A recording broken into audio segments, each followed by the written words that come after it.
there is continued division with this individual talking about Kyler Murray. And I think it starts to heat up, especially given the way that this team has played the last 3 days in terms of the he's not the answer conversation, Kev.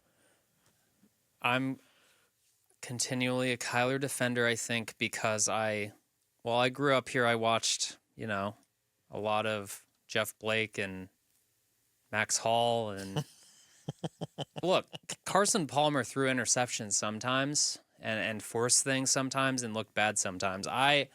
I'm fully in the boat of, look, you go look at QBR, you look at arm talent, you look at what better options there are, and this conversation keeps happening, and it annoys me because it's like this team on paper began the year bottom maybe 2 to bottom 5 if you're being generous about roster talent overall. Mm-hmm. Like, they've gotten a lot out of this. They have improved. They've gotten the most out of this. They need to spend and put better talent around Kyler Murray to see how good he is. Now, is he a top 10 quarterback? I'm fine if you say he's not. Is he a top 15 quarterback? Probably. But to me, it's just like, I don't know why we keep having this conversation here about it and don't consider context around him at all. Like, he has to be the Superman and pull this team that doesn't have very good talent out of the ditch and drag them to wins every single week doesn't make sense to me. And so, yeah, go ahead. I was going to say, if we consider the talent that's around him this year, let's focus specifically on this year because that's all that really matters at this point. Yeah. Marvin Harrison Jr., who is a top 5 pick, number 4 overall pick at wide receiver, that has so far not really returned on investment, if we're being honest. Trey McBride, a previously second-round tight end who looks like a top 5 10 end in the league right now. That seems pretty good. James Conner at running back. They just gave him an extension. He's had some rather rough rushing performances these last couple of weeks, but for the most part, you just love him for the sake of what he is in the locker room. He's always a great story. And then the rest of it, I'm trying to figure out, Paris Johnson at the left tackle, I guess you would give credit to. Yeah. But to your point, there's only so much in terms of high-end and headlining name talent that he has at his disposal. But I will also argue that he himself is the headlining talent at his own disposal.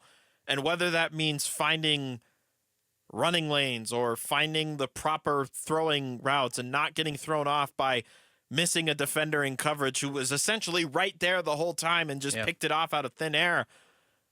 As much as we want to give Kyler the patience, I don't know how much more patience I can have because we're about to enter year 7, right? Where he was drafted in 19 and now we're about to be year 3 in a new regime for Kyler. Something's got to give at some point, sooner or later. He has to look like the same quarterback week in, week out, or more like the better than what we've seen the last 3 weeks. How bad has the bad been, though? Like, I would say the Seahawks really stifled their run game, and there have been bad running performances, and this offense just looks bad when they can't run the ball, and that's beyond him to me. Like, I get it. Like, he shouldn't have thrown those passes. They were bad.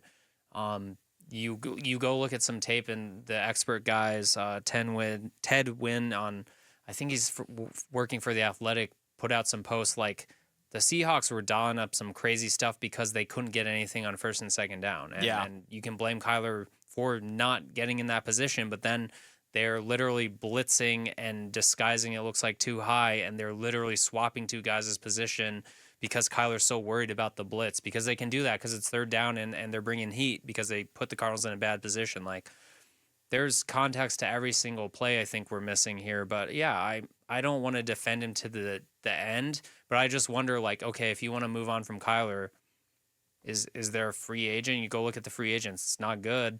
If Sam Darnold's a free agent, I guess you could argue that. If you want to say the Cardinals can just go out and get him, but like, what's better, I guess? And to me, it's just like, do you want to keep building this thing up, or do we want to punch reset when we haven't even built up from the last reset? I think this is the offseason that's really going to be difficult on the quarterback market terms. Yeah.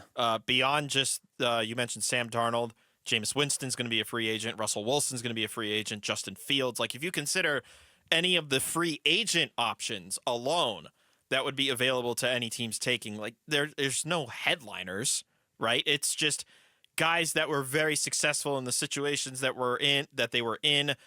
Former Pro Bowlers, former Super Bowl champion who is having as revival of a career as he possibly could.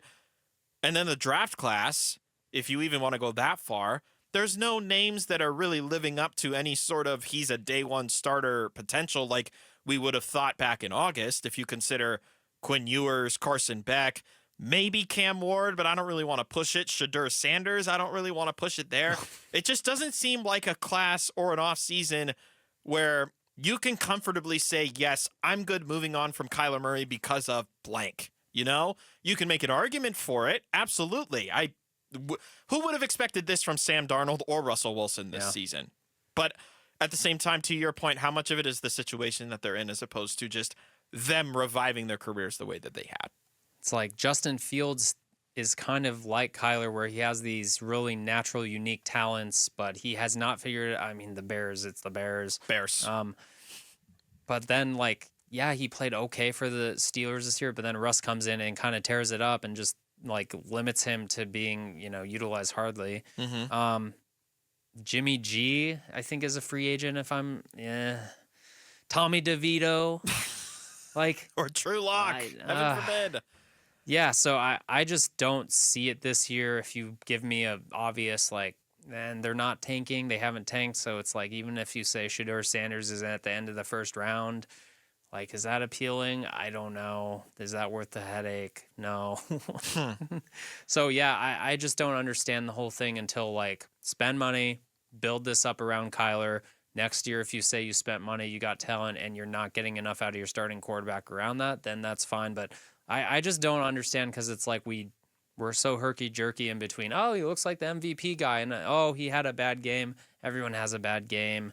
There's a lot of, as Tyler Drake said in his article and earlier in the show, they have other problems that need to be fixed right now. It feels like the emphasis is greater on this conversation every time this conversation ends up happening was because he was the number one overall pick. Yeah. Right? I don't think we would be talking at this same extreme level if he was, 10th? Let's pretend he and Josh Rosen swap places in the sense of draft slot.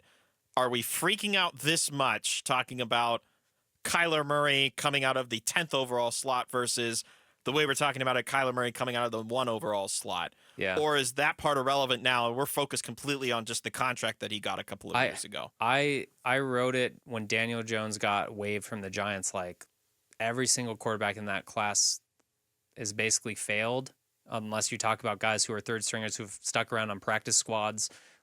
You get shout out Easton Stick. Yeah, to me, you get the number one pick, so you do not miss. You get to choose of the entire class, and even if he's a top 15 quarterback, that's still a win to me. That's what Kyler is.